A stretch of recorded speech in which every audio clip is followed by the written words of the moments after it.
Halo, bertemu kembali dengan saya, Zulfikar Alimuddin. Salam transformasi, salam hebat. Kali ini saya membahas tentang resolusi dan apa kaitannya resolusi dengan transformasi. Salam semangat.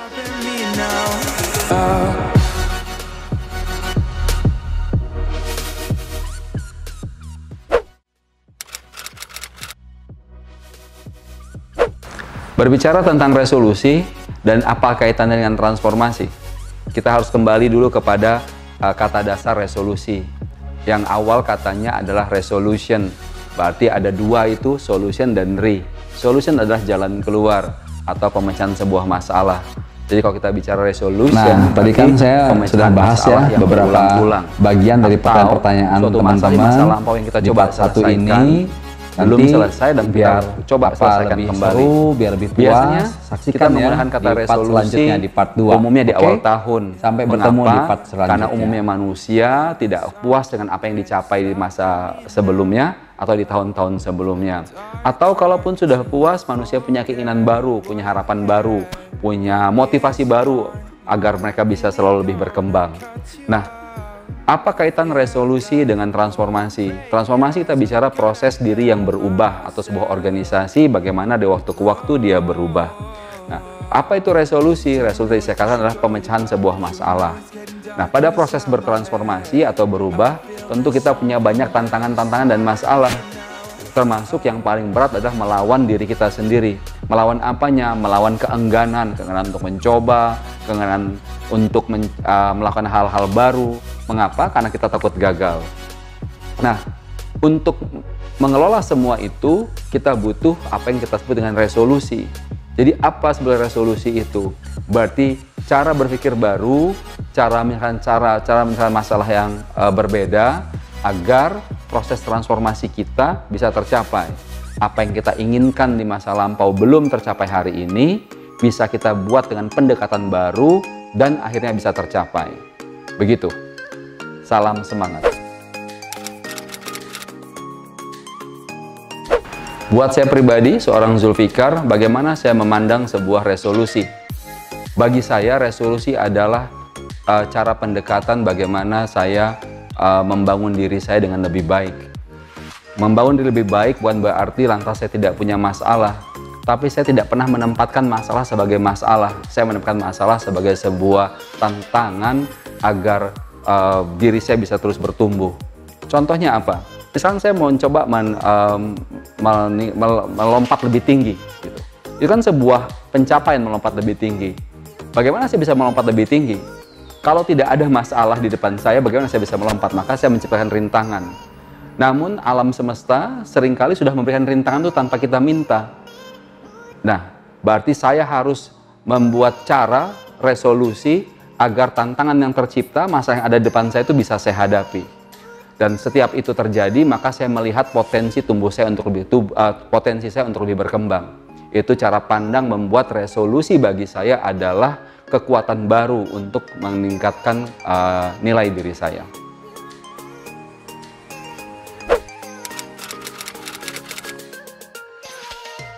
Beberapa orang pernah bertanya kepada saya, apakah ada resolusi yang baik, apakah ada resolusi yang buruk atau jelek? Ada, saya bilang. Resolusi yang jelek atau buruk adalah resolusi yang tidak pernah dikerjakan, yang tidak pernah dijalankan. Apapun bentuk resolusinya, kalau Anda tidak pernah jalankan, maka menjadi sesuatu yang buruk. Apapun resolusi itu, kalau Anda jalankan, pasti baik. Lantas orang bertanya, apakah kemudian ada mungkin dalam resolusi yang dijalankan itu terkandung niat buruk? Nah, itu kan persepsi. Baik dan buruk kan sebuah tatanan nilai. Anda yang menentukan sendiri, baik atau buruk. Yang terpenting Anda tahu persis, Anda bisa menjalankannya. Soal bagaimana baik dan buruk secara tataran nilai, saya kembalikan kepada Anda untuk memutuskannya. Yang terpenting Anda tahu bahwa Anda sedang menuju sebuah tujuan. Demikian. Kemudian kita kadang bertanya, penting nggak sih punya resolusi tiap tahun? Ya terserah penting nggak penting. Yang Anda perlu tanyakan dulu adalah, apakah Anda ingin berubah tidak tahun ini? Kalaupun Anda bingung ingin berubah atau tidak, Anda tanya lagi, apakah kondisi Anda hari ini, misalkan jumlah kekayaan, tingkat penghasilan, tingkat ketenaran, tingkat kesehatan, tingkat kecerdasan, tingkat network, Anda sudah puas belum? Kalau itu belum, berarti Anda perlu tidak langkah-langkah baru untuk membuat semua yang tadi saya sebutkan menjadi lebih baik buat Anda. Nah, kalau itu Anda rasa perlu, salah satu di antaranya atau bahkan semuanya Anda rasa perlu, maka resolusi adalah jalan keluar. Mengapa? Karena itu datang dari Anda sendiri. Anda yang mengatakan pada diri Anda bahwa saya perlu pendekatan baru, cara penyelesaian baru agar hal-hal yang tadi saya sebutkan yang mungkin Anda rasakan bisa terselesaikan tahun ini. Karena memang penting kondisi kita hari ini, tapi lebih penting lagi kemana kita bergerak ke depan.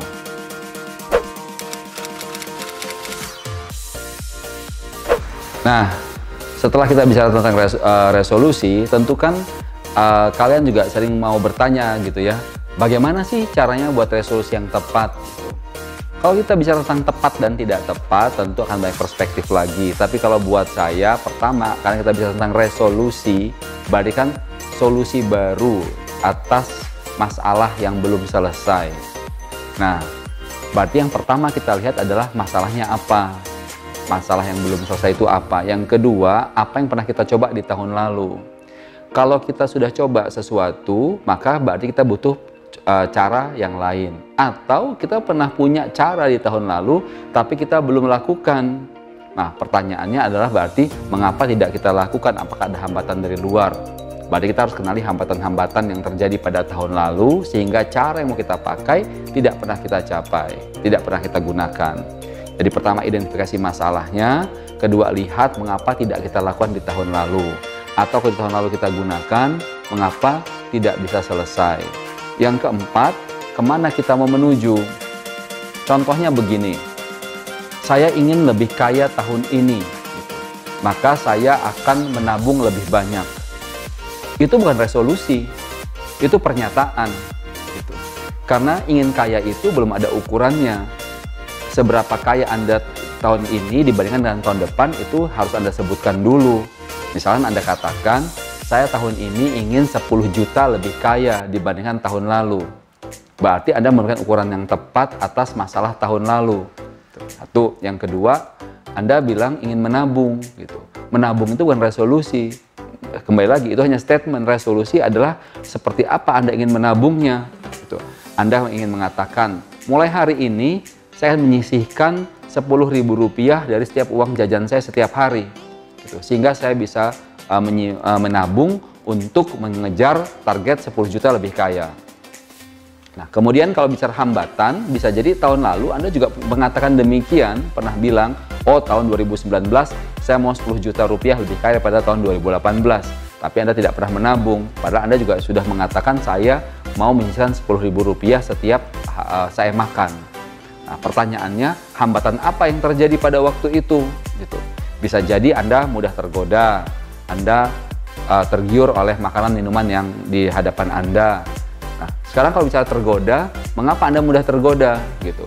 Mungkin bisa jadi salah satunya adalah kesadaran Anda tentang balance dalam tubuh Anda belum terlalu kuat. Gitu.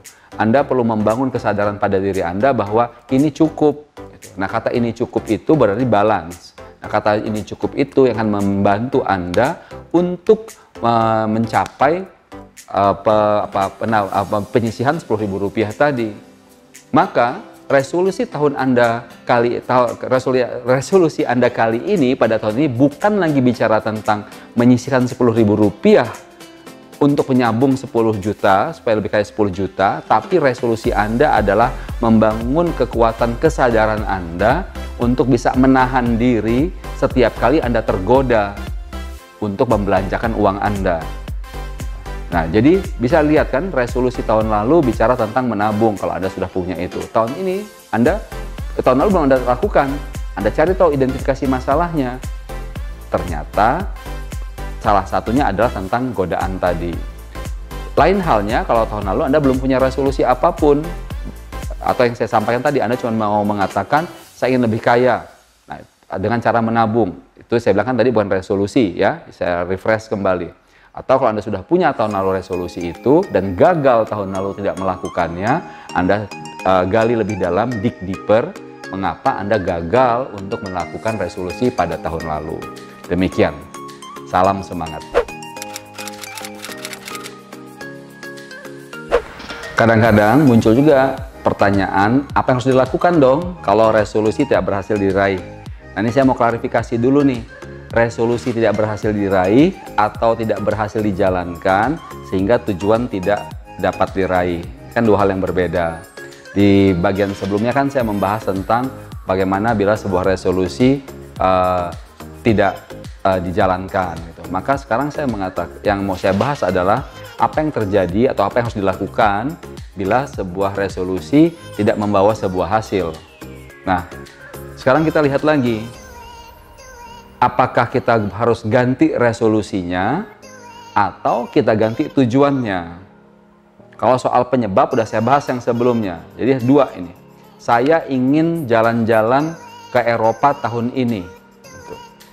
Namun setelah berjalan setengah waktu, saya tahu nih uang saya tidak cukup misalkan, atau tiba-tiba ada kejadian apa di Eropa sehingga saya tidak mungkin berangkat ke sana gitu. Maka apa yang harus saya lakukan? Nah, yang perlu saya pikirkan kembali dalam konsep semangat transformasi adalah sebenarnya alasan apa sih saya mau berangkat ke sana gitu. Jadi saya tidak terpaku pada bentukan luar tentang kemana saya ingin perginya. Contoh misalnya Anda seorang profesional, Anda bilang saya ingin jadi general manager tahun ini. Setelah jalan sekian waktu, Anda belum mencapai itu juga. Nah, terus Anda pikirkan lagi gitu, mau ganti caranya atau mau ganti tujuannya. Tapi esensinya tetap tercapai. Apa esensinya? Anda itu ingin punya kemampuan yang lebih tinggi atau lebih penanganan masalah yang lebih kompleks sebagai seorang general manager. Nah, kalau Anda sudah memahami konsep maksud atau esensi dari seorang general manager, maka Anda akan mendrill down, mencari kompetensi-kompetensi yang dibutuhkan untuk menjadi seorang general manager. Maka Anda ganti resolusinya. Anda tidak bilang Anda mau jadi general manager, tapi Anda mengatakan pada diri Anda, saya ingin menguasai beberapa skill yang harus dimiliki oleh seorang general manager tahun ini. Gitu. Jadi Anda lebih mengerucutkan tujuan Anda dalam bentuk resolusi yang baru. Demikian. Kalau buat saya sendiri, apakah saya pernah mengalami kegagalan dalam mengeksekusi resolusi saya?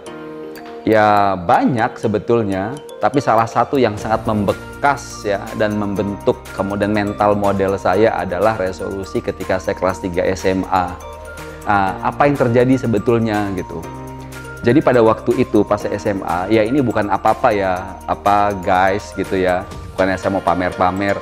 Memang waktu saya SMA itu kan saya ikut salah satu juara siswa teladan nasional, siswa terbaik satu provinsi Lampung gitu. NEM saya juga kalau saya nggak salah yang tertinggi gitu. Kalau saya nilai UN ya, ujian nasional gitu. Nah, walaupun nggak tertinggi saya lupa lah. Tapi salah satu saya kira yang tertinggi di Lampung pada waktu itu. Dan sejak lama saya ingin hanya masuk ITB. Jadi saya hakul yakin saya akan masuk ITB. Gitu. Dan saya tidak mau mendaftar ke program yang akan ceritakan program apa yang akan ceritakan nanti gitu ya. Saya pokoknya milihnya teknik industri ITB dan pertama, kedua adalah teknik industri ITS. Nah, pada waktu melakukan si penaruh pada waktu itu ada yang terjadi di hari pertama dan hari kedua, terpotong waktu khusus di tempat saya, entah kenapa gitu ya, entah kenapa di tempat saya itu terpotong sekian belas sampai puluhan menit, mungkin sekitar 20-30 menit, karena pada waktu memulai tes, pas jam berbunyi teng dimulai, petugas itu baru mengangkat mapnya dan bilang ini ya, begini ya, dibacakan aturan dan lain-lain gitu. Belum dibagikan kertas itu. Sehingga sampai kertas itu dibagikan sampai ke tangan saya, itu udah lebih kurang 20 hingga 30 menit sudah terbuang. Saya merasa ini nggak benar gitu. Maka setelah ujian pada hari pertama saya datangin pengawas gitu. Dia bilang oh enggak. Dia bilang emang ini begitu kok gitu. Saya cek sama teman-teman saya yang ikut ujian tempat lain, benar mereka tidak begitu. Jadi begitu tank waktu dimulai, maka semua udah mulai langsung mengisi nama dan mengerjakan soal. Hari kedua saya bilang sama pengawas itu, Pak di tempat lain tidak begitu. Mereka nggak peduli. Tetap aja hari kedua terulang lagi demikian.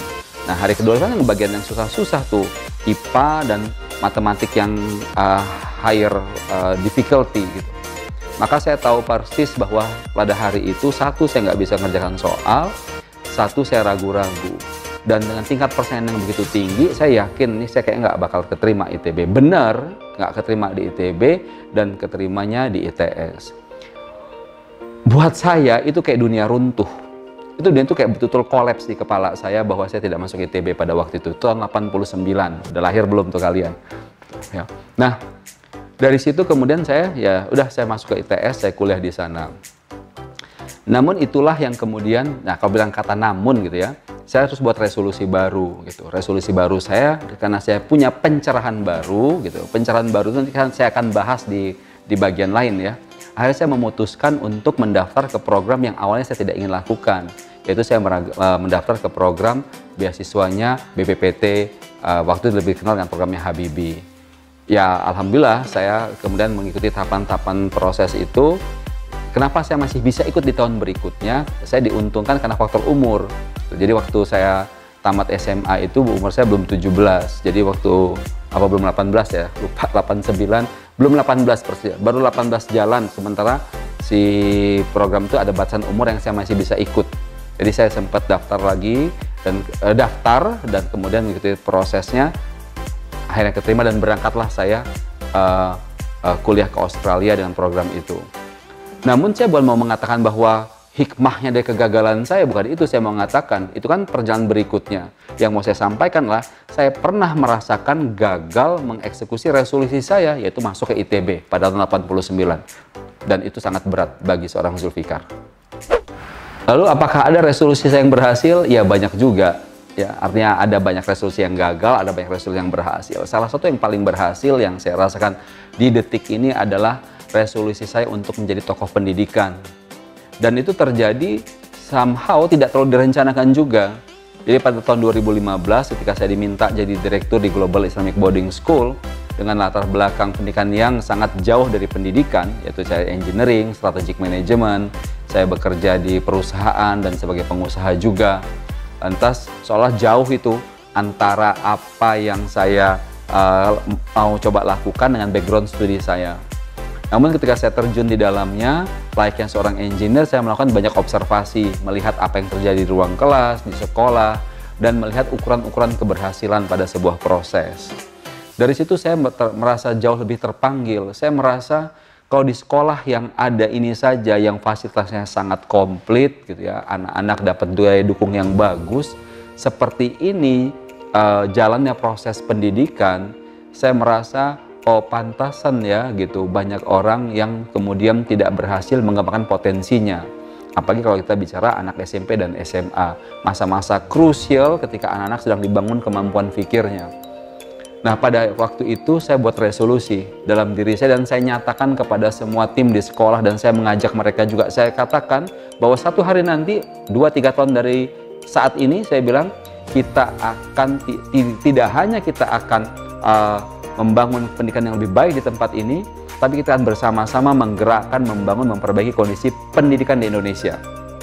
Dan sejak tahun lalu, saya sudah go national, artinya dengan tim kita datang ke banyak penjuru negeri untuk men-sharekan tentang cara-cara teknik pengajaran yang lebih efektif. Dan itu bisa dibuktikan langsung di ruang kelas, karena dengan cara mengajar seperti itu, maka siswa-siswa bisa lebih tertarik dan lebih engage atau terlibat selama proses pengajaran berlangsung. Nah ini saya kira salah satu resolusi terbaik yang pernah saya buat, tereksekusi dengan penuh rencana dan terukur proses pelaksanaannya. Kalau saya bilang terukur, berarti saya akan lebih mudah untuk mengevaluasinya dari waktu ke waktu. Dan resolusinya bersifat dynamic, artinya tidak terbatas oleh satu masa waktu 1 tahun saja, tapi dalam jangka periode tertentu. Dan itu memberikan juga kelonggaran buat saya, bukan kelonggaran untuk berleha-leha, tapi kelonggaran untuk terus meningkatkan ukuran-ukuran keberhasilan saya bersama tim dalam mencapai tujuan resolusi tersebut, yaitu transformasi pendidikan Indonesia. Jadi teman-teman, kira-kira begitulah cara saya membahas tentang resolusi dan kaitannya dengan transformasi. Secara singkat saya ingin katakan adalah karena kita ingin terus berubah untuk menjadi lebih baik, untuk mencapai banyak tujuan-tujuan kita, maka setiap waktu kita perlu injeksi-injeksi pada diri kita untuk mencapai tujuan itu. Nah, resolusi adalah salah satu cara menginjeksi diri kita, memperkuat diri kita untuk mencapai tujuan-tujuan. Ya, kalau kalian masih punya pertanyaan, silahkan tulis di komen, atau kalian punya komentar ya, jangan lupa tulis di komen supaya nanti bisa saya bahas kapan-kapan. Kalau kalian suka, di like ya, dan subscribe, dan jangan lupa follow juga IG saya, zulfikar.alimudin. Sampai jumpa lagi. Demikian videonya, jangan lupa di like, komen, dan subscribe. Bunyikan juga loncengnya. Dan kalau kamu suka, pikir bermanfaat buat teman-temanmu yang lain, di-share ya. Dan kalau mau tahu update dari saya lebih banyak, follow IG saya, zulfikar.alimudin. Salam transformasi.